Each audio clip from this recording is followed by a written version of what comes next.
the Storykeeper's Library proudly presents The Premature Burial by Edgar Allan Poe. Recording by Peter Yearsley. There are certain themes of which the interest is all-absorbing, but which are too entirely horrible for the purposes of legitimate fiction. These the mere romanticist must eschew if he do not wish to offend or to disgust. They are, with propriety, handled only when the severity and majesty of truth sanctify and sustain them. We thrill, for example, with the most intense of pleasurable pain over the accounts of the passage of the Beresina, of the earthquake at Lisbon, of the plague at London, of the massacre of St. Bartholomew, or of the stifling of the 123 prisoners in the Black Hole at Calcutta. But in these accounts it is the fact, it is the reality, it is the history which excites. As inventions, we should regard them with simple abhorrence. I have mentioned some few of the more prominent and august calamities on record, but in these it is the extent, not less than the character, of the calamity which so vividly impresses the fancy. I need not remind the reader that, from the long and weird catalogue of human miseries, I might have selected many individual instances more replete with essential suffering than any of these vast generalities of disaster. The true wretchedness, indeed the ultimate woe, is particular, not diffuse. That the ghastly extremes of agony are endured by man, the unit, and never by man, the mass. For this, let us thank a merciful God. To be buried while alive is beyond question the most terrific of these extremes which has ever fallen to the lot of mere mortality. That it has frequently, very frequently, so fallen will scarcely be denied by those who think. The boundaries which divide life from death are at best shadowy and vague. Who shall say where the one ends and where the other begins? We know that there are diseases in which occur total cessations of all the apparent functions of vitality, and yet in which these cessations are merely suspensions, properly so called. They are only temporary pauses in the incomprehensible mechanism. A certain period elapses, and some unseen, mysterious principle again sets in motion the magic pinions and the wizard wheels. The silver cord was not for ever loosed, nor the golden bowl irreparably broken. But where, meantime, was the soul? Apart, however, from the inevitable conclusion a priori that such causes must produce such effects, that the well-known occurrence of such cases of suspended animation must naturally give rise now and then to premature interments. Apart from this consideration, we have the direct testimony of medical and ordinary experience to prove that a vast number of such interments have actually taken place. I might refer at once, if necessary, to 100 well-authenticated instances. One of very remarkable character, and of which the circumstances may be fresh in the memory of some of my readers, occurred not very long ago in the neighbouring city of Baltimore, where it occasioned a painful, intense, and widely extended excitement. The wife of one of the most respectable citizens, a lawyer of eminence and a member of Congress, was seized with a sudden and unaccountable illness which completely baffled the skill of her physicians. After much suffering, she died, or was supposed to die. No one suspected, indeed, or had reason to suspect, that she was not actually dead. She presented all the ordinary appearances of death.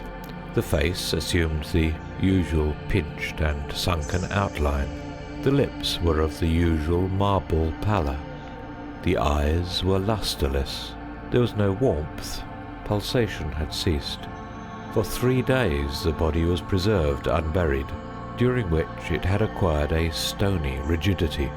The funeral, in short, was hastened on account of the rapid advance of what was supposed to be decomposition. The lady was deposited in her family vault, which for 3 subsequent years was undisturbed. At the expiration of this term, it was opened for the reception of a sarcophagus.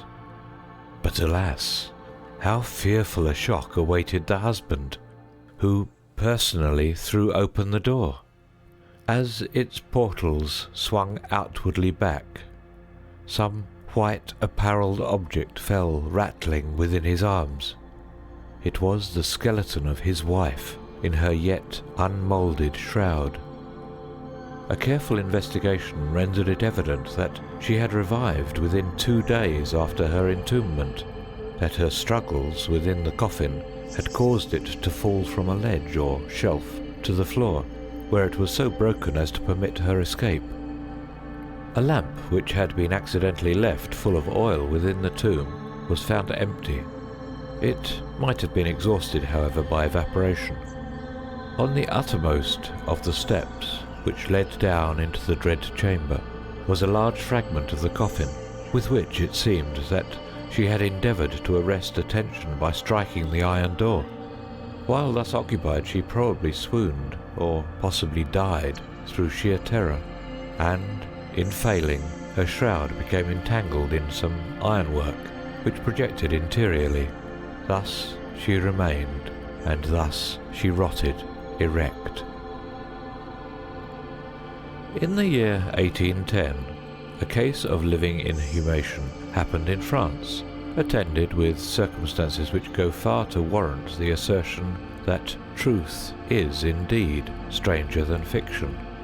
The heroine of the story was a Mademoiselle Victorine Lafourcade, a young girl of illustrious family, of wealth, and of great personal beauty.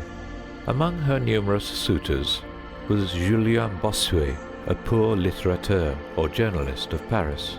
His talents and general amiability had recommended him to the notice of the heiress, by whom he seems to have been truly beloved, but her pride of birth decided her finally to reject him and to wed a Monsieur Renelle, a banker and a diplomatist of some eminence. After marriage, however, this gentleman neglected and perhaps even more positively ill-treated her. Having passed with him some wretched years, she died. At least, her condition so closely resembled death as to deceive everyone who saw her. She was buried, not in a vault, but in an ordinary grave in the village of her nativity. Filled with despair and still inflamed by the memory of a profound attachment, the lover journeys from the capital to the remote province in which the village lies, with the romantic purpose of disinterring the corpse and possessing himself of its luxuriant tresses. He reaches the grave. At midnight, he unearths the coffin, opens it, and is in the act of detaching the hair when he is arrested by the unclosing of the beloved eyes. In fact, the lady had been buried alive. Vitality had not altogether departed, and she was aroused by the caresses of her lover from the lethargy which had been mistaken for death.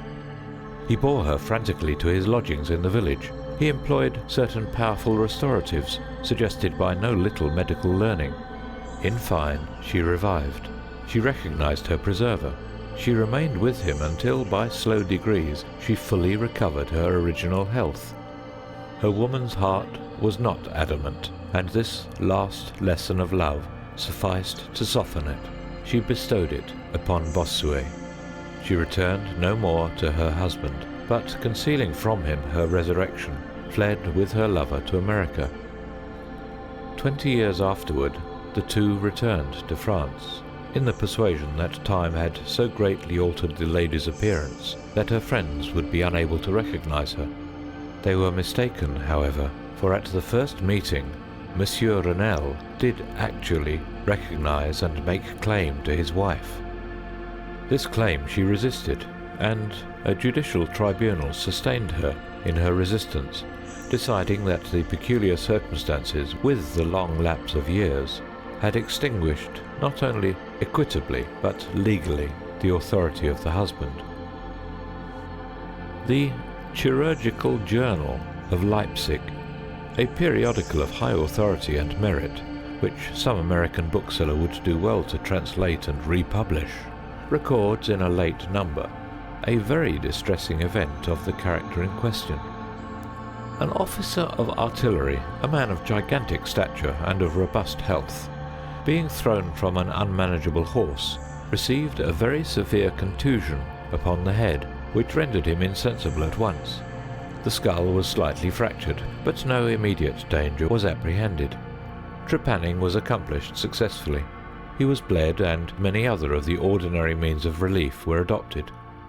Gradually, however, he fell into a more and more hopeless state of stupor, and finally it was thought that he died. The weather was warm, and he was buried with indecent haste in one of the public cemeteries. His funeral took place on Thursday. On the Sunday following, the grounds of the cemetery were, as usual, much thronged with visitors, and about noon an intense excitement was created by the declaration of a peasant that while sitting upon the grave of the officer he had distinctly felt a commotion of the earth, as if occasioned by one struggling beneath.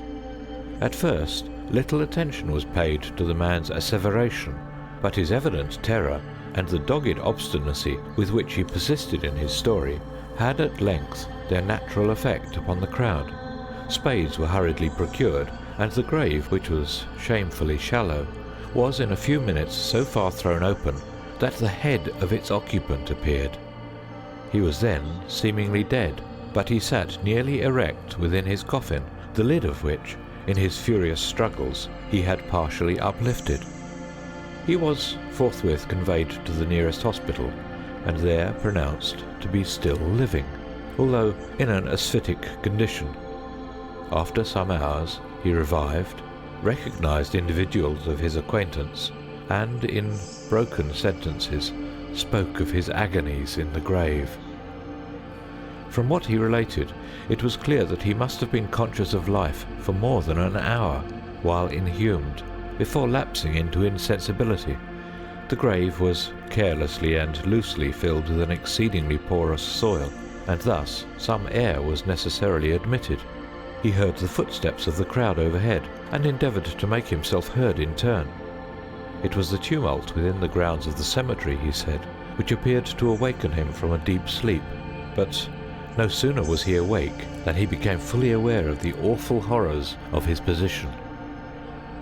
This patient, it is recorded, was doing well and seemed to be in a fair way of ultimate recovery, but fell a victim to the quackeries of medical experiment. The galvanic battery was applied, and he suddenly expired in one of those ecstatic paroxysms which, occasionally, it superinduces. The mention of the galvanic battery, nevertheless, recalls to my memory a well-known and very extraordinary case in point, where its action proved the means of restoring to animation a young attorney of London, who had been interred for 2 days. This occurred in 1831, and created at the time a very profound sensation wherever it was made the subject of converse. The patient, Mr. Edward Stapleton, had died, apparently of typhus fever, accompanied with some anomalous symptoms which had excited the curiosity of his medical attendants. Upon his seeming decease, his friends were requested to sanction a post-mortem examination, but declined to permit it. As often happens when such refusals are made, the practitioners resolved to disinter the body and dissect it at leisure, in private.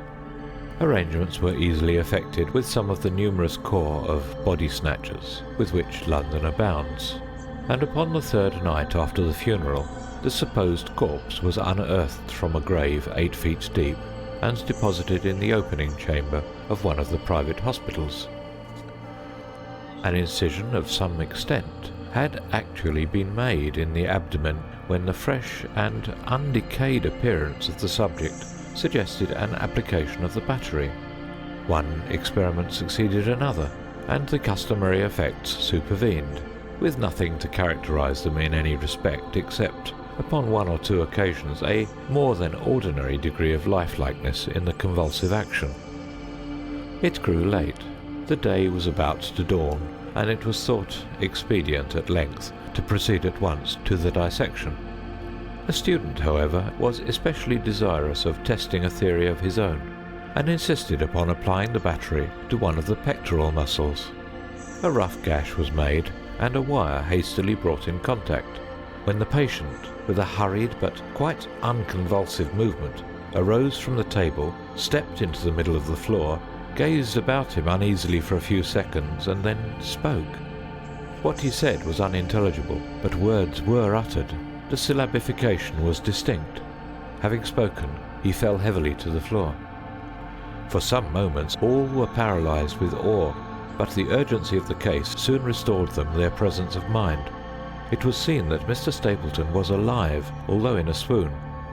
Upon exhibition of ether, he revived, and was rapidly restored to health and to the society of his friends, from whom, however, all knowledge of his resuscitation was withheld, until a relapse was no longer to be apprehended. Their wonder, their rapturous astonishment may be conceived. The most thrilling peculiarity of this incident, nevertheless, is involved in what Mr. S. himself asserts. He declares that at no period was he altogether insensible, that dully and confusedly he was aware of everything which happened to him, from the moment in which he was pronounced dead by his physicians to that in which he fell swooning to the floor of the hospital. "I am alive," were the uncomprehended words which, upon recognizing the locality of the dissecting room, he had endeavoured, in his extremity, to utter. It were an easy matter to multiply such histories as these, but I forbear, for indeed we have no need of such to establish the fact that premature interments occur. When we reflect how very rarely, from the nature of the case, we have it in our power to detect them, we must admit that they may frequently occur without our cognizance. Scarcely, in truth, is a graveyard ever encroached upon for any purpose, to any great extent, that skeletons are not found in postures which suggest the most fearful of suspicions. Fearful indeed the suspicion, but more fearful the doom. It may be asserted, without hesitation, that no event is so terribly well adapted to inspire the supremeness of bodily and of mental distress as is burial before death. The unendurable oppression of the lungs, the stifling fumes from the damp earth, the clinging to the death garments, the rigid embrace of the narrow house, the blackness of the absolute night, the silence like a sea that overwhelms, the unseen but palpable presence of the conqueror worm. These things, with the thoughts of the air and grass above, with memory of dear friends who would fly to save us if but informed of our fate, and with consciousness that of this fate they can never be informed, that our hopeless portion is that of the really dead.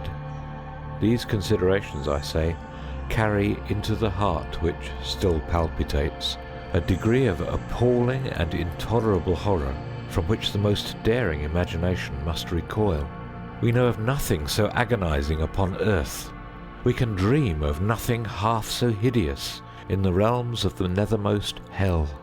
And thus all narratives upon this topic have an interest profound, an interest nevertheless which, through the sacred awe of the topic itself, very properly and very peculiarly depends upon our conviction of the truth of the matter narrated. What I have now to tell is of my own actual knowledge, of my own positive and personal experience. For several years I had been subject to attacks of the singular disorder which physicians have agreed to term catalepsy, in default of a more definitive title. Although both the immediate and the predisposing causes, and even the actual diagnosis of this disease, are still mysterious, its obvious and apparent character is sufficiently well understood. Its variations seem to be chiefly of degree. Sometimes the patient lies for a day only, or even for a shorter period, in a species of exaggerated lethargy. He is senseless and externally motionless, but the pulsation of the heart is still faintly perceptible. Some traces of warmth remain, a slight colour lingers within the centre of the cheek, and upon application of a mirror to the lips, we can detect a torpid, unequal and vacillating action of the lungs. Then again, the duration of the trance is for weeks, even for months, while the closest scrutiny and the most rigorous medical tests fail to establish any material distinction between the state of the sufferer and what we conceive of absolute death. Very usually he is saved from premature interment solely by the knowledge of his friends that he has been previously subject to catalepsy, by the consequent suspicion excited, and above all by the non-appearance of decay. The advances of the malady are luckily gradual. The first manifestations, although marked, are unequivocal. The fits grow successively more and more distinctive, and endure each for a longer term than the preceding. In this lies the principal security from inhumation. The unfortunate, whose first attack should be of the extreme character which is occasionally seen, would almost inevitably be consigned alive to the tomb. My own case differed in no important particular from those mentioned in medical books. Sometimes, without any apparent cause, I sank little by little into a condition of hemisyncope or half-swoon, and in this condition, without pain, without ability to stir, or, strictly speaking, to think, but with a dull, lethargic consciousness of life and of the presence of those who surrounded my bed, I remained, until the crisis of the disease restored me suddenly to perfect sensation. At other times I was quickly and impetuously smitten. I grew sick and numb and chilly and dizzy, and so fell prostrate at once. Then, for weeks, all was void and black and silent, and nothing became the universe. Total annihilation could be no more. From these latter attacks I awoke, however, with a gradation slow in proportion to the suddenness of the seizure. Just as the day dawns to the friendless and houseless beggar who roams the streets throughout the long, desolate winter night, just so tardily, just so wearily, just so cheerily came back the light of the soul to me. Apart from the tendency to trance, however, my general health appeared to be good, nor could I perceive that it was at all affected by the one prevalent malady, unless indeed an idiosyncrasy in my ordinary sleep may be looked upon as superinduced. Upon awaking from slumber I could never gain at once thorough possession of my senses, and always remained for many minutes in much bewilderment and perplexity, the mental faculties in general, but the memory in especial, being in a condition of absolute abeyance. In all that I endured there was no physical suffering, but of moral distress and infinitude. My fancy grew charnel. I talked of worms, of tombs and epitaphs. I was lost in reveries of death, and the idea of premature burial held continual possession of my brain. The ghastly danger to which I was subjected haunted me day and night. In the former, the torture of meditation was excessive, in the latter, supreme.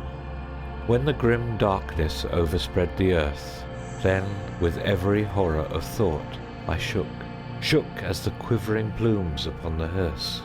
When nature could endure wakefulness no longer, it was with a struggle that I consented to sleep, for I shuddered to reflect that upon waking I might find myself the tenant of a grave.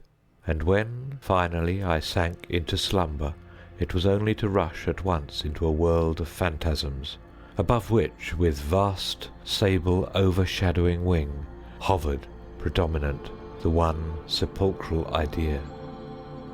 From the innumerable images of gloom which thus oppressed me in dreams, I select for record but a solitary vision.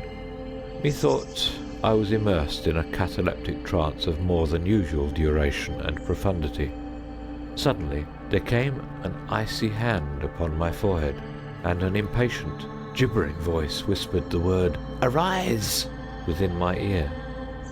I sat erect. The darkness was total. I could not see the figure of him who had aroused me. I could call to mind neither the period at which I had fallen into the trance, nor the locality in which I then lay. While I remained motionless and busied in endeavours to collect my thought, the cold hand grasped me fiercely by the wrist, shaking it petulantly, while the gibbering voice said again, "Arise! Did I not bid thee arise?" "And who," I demanded, "art thou?" "I have no name in the regions which I inhabit," replied the voice, mournfully. "I was mortal, but am fiend. I was merciless, but am pitiful. Thou dost feel that I shudder. My teeth chatter as I speak, yet it is not with the chilliness of the night without end, but this hideousness is insufferable. How canst thou tranquilly sleep? I cannot rest for the cry of these great agonies. These sights are more than I can bear. Get thee up, come with me into the outer night, and let me unfold to thee the graves. Is this not a spectacle of woe? Behold!" I looked, and the unseen figure, which still grasped me by the wrist, had caused to be thrown open the graves of all mankind, and from each issued the faint phosphoric radiance of decay, so that I could see into the innermost recesses, and there view the shrouded bodies in their sad and solemn slumbers with the worm.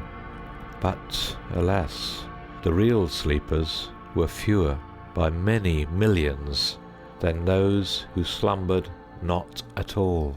And there was a feeble struggling, and there was a general sad unrest, and from out the depths of the countless pits there came a melancholy rustling from the garments of the buried, and of those who seemed tranquilly to repose, I saw that a vast number had changed, in a greater or less degree, the rigid and uneasy position in which they had originally been entombed.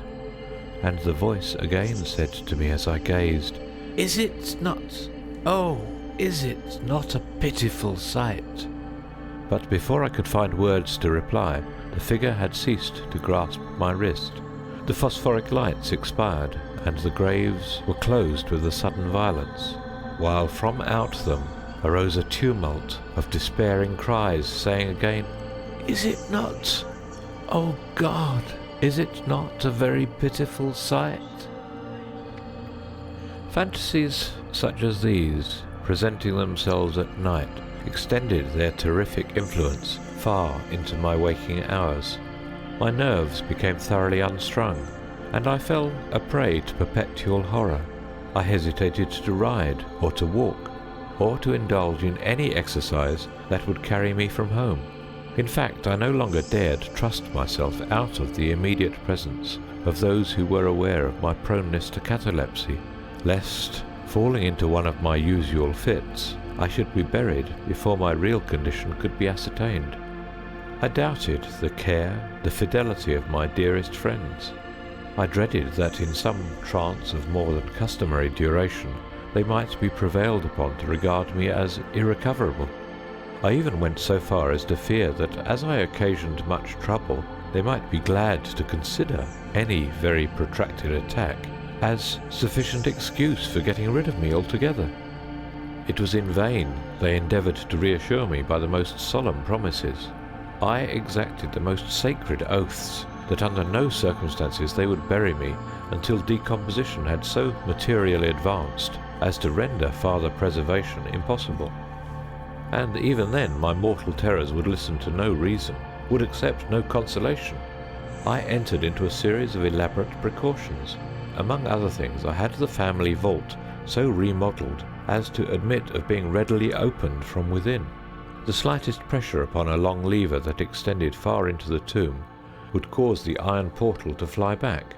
There were arrangements also for the free admission of air and light, and convenient receptacles for food and water, within immediate reach of the coffin intended for my reception. This coffin was warmly and softly padded, and was provided with a lid fashioned upon the principle of the vault door, with the addition of springs so contrived that the feeblest movement of the body would be sufficient to set it at liberty. Beside all this, there was suspended from the roof of the tomb a large bell, the rope of which, it was designed, should extend through a hole in the coffin, and so be fastened to one of the hands of the corpse. But, alas, what avails the vigilance against the destiny of man? Not even these well-contrived securities sufficed to save from the uttermost agonies of living inhumation a wretch to these agonies foredoomed.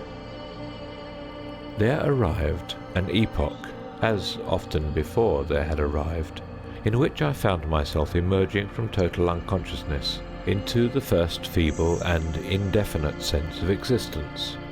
Slowly, with a tortoise gradation, approached the faint grey dawn of the cycle day, a torpid uneasiness, an apathetic endurance of dull pain, no care, no hope, no effort.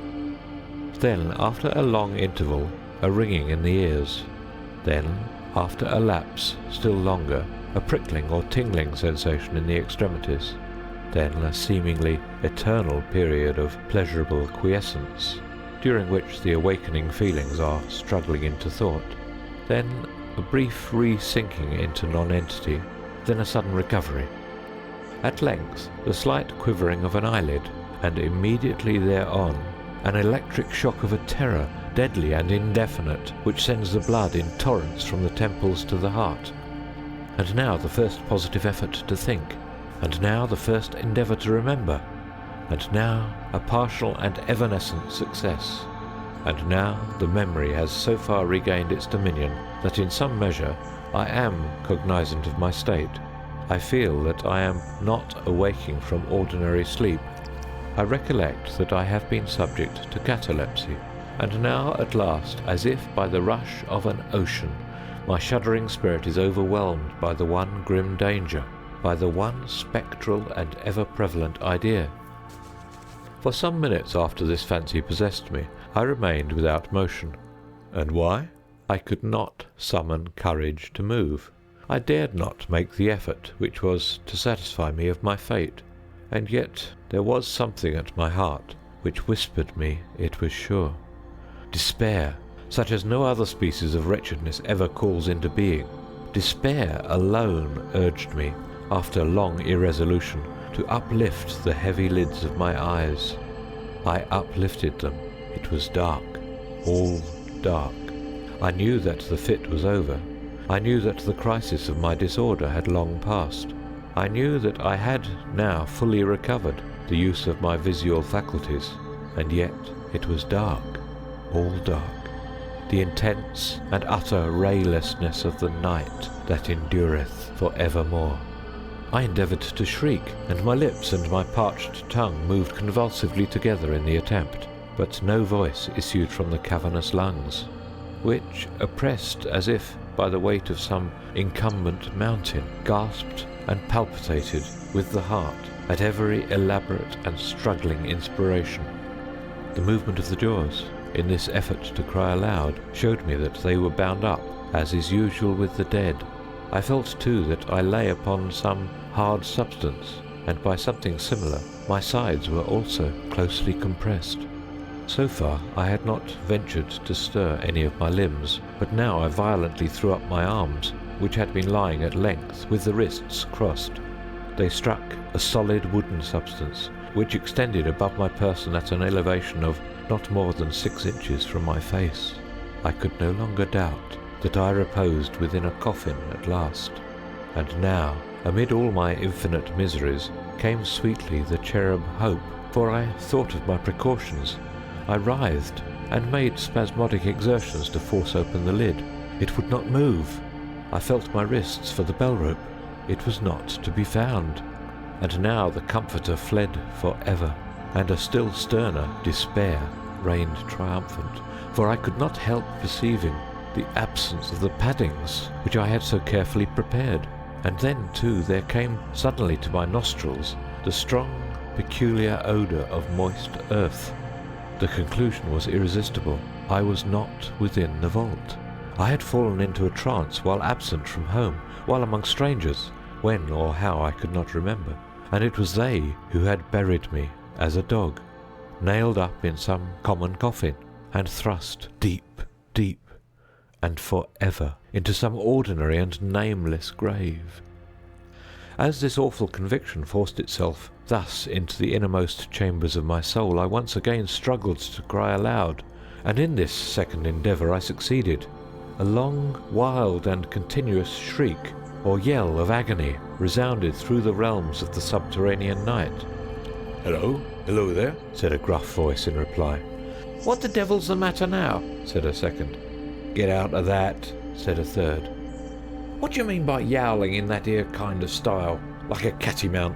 said a fourth, and hereupon I was seized and shaken without ceremony for several minutes by a junto of very rough-looking individuals. They did not arouse me from my slumber, for I was wide awake when I screamed, but they restored me to the full possession of my memory. This adventure occurred near Richmond in Virginia. Accompanied by a friend, I had proceeded upon a gunning expedition some miles down by the banks of the James River. Night approached, and we were overtaken by a storm. The cabin of a small sloop lying at anchor in the stream and laden with garden mould afforded us the only available shelter. We made the best of it and passed the night on board. I slept in one of the only two berths in the vessel, and the berths of a sloop of 60 or 20 tons need scarcely be described. That which I occupied had no bedding of any kind. Its extreme width was 18 inches. The distance of its bottom from the deck overhead was precisely the same. I found it a matter of exceeding difficulty to squeeze myself in. Nevertheless, I slept soundly, and the whole of my vision, for it was no dream and no nightmare, arose naturally from the circumstances of my position, from my ordinary bias of thought, and from the difficulty to which I have alluded of collecting my senses, and especially of regaining my memory for a long time after awaking from slumber. The men who shook me were the crew of the sloop, and some labourers engaged to unload it. From the load itself came the earthy smell. The bandage about the jaws was a silk handkerchief in which I had bound up my head in default of my customary nightcap. The tortures endured, however, were indubitably quite equal for the time to those of actual sepulture. They were fearfully, they were inconceivably hideous. But out of evil proceeded good, for their very excess wrought in my spirit an inevitable revulsion. My soul acquired tone, acquired temper. I went abroad, I took vigorous exercise, I breathed the free air of heaven. I thought upon other subjects than death. I discarded my medical books. Buchan I burned. I read no night thoughts, no fustian about churchyards, no bugaboo tales such as this. In short, I became a new man, and lived a man's life. From that memorable night I dismissed forever my charnel apprehensions, and with them vanished the cataleptic disorder, of which, perhaps, they had been less the consequence than the cause. There are moments when, even to the sober eye of reason, the world of our sad humanity may assume the semblance of a hell, but the imagination of man is no Carathis, to explore with impunity its every cavern. Alas, the grim legion of sepulchral terrors cannot be regarded as altogether fanciful, but like the demons in whose company Afrasiab made his journey down the Oxus, they must sleep, or they will devour us. They must be suffered to slumber, or we perish. Thank you for watching the Storykeeper's Library. Please like, comment, and share this video. Don't forget to subscribe and turn on notifications to be the first to enjoy our latest content.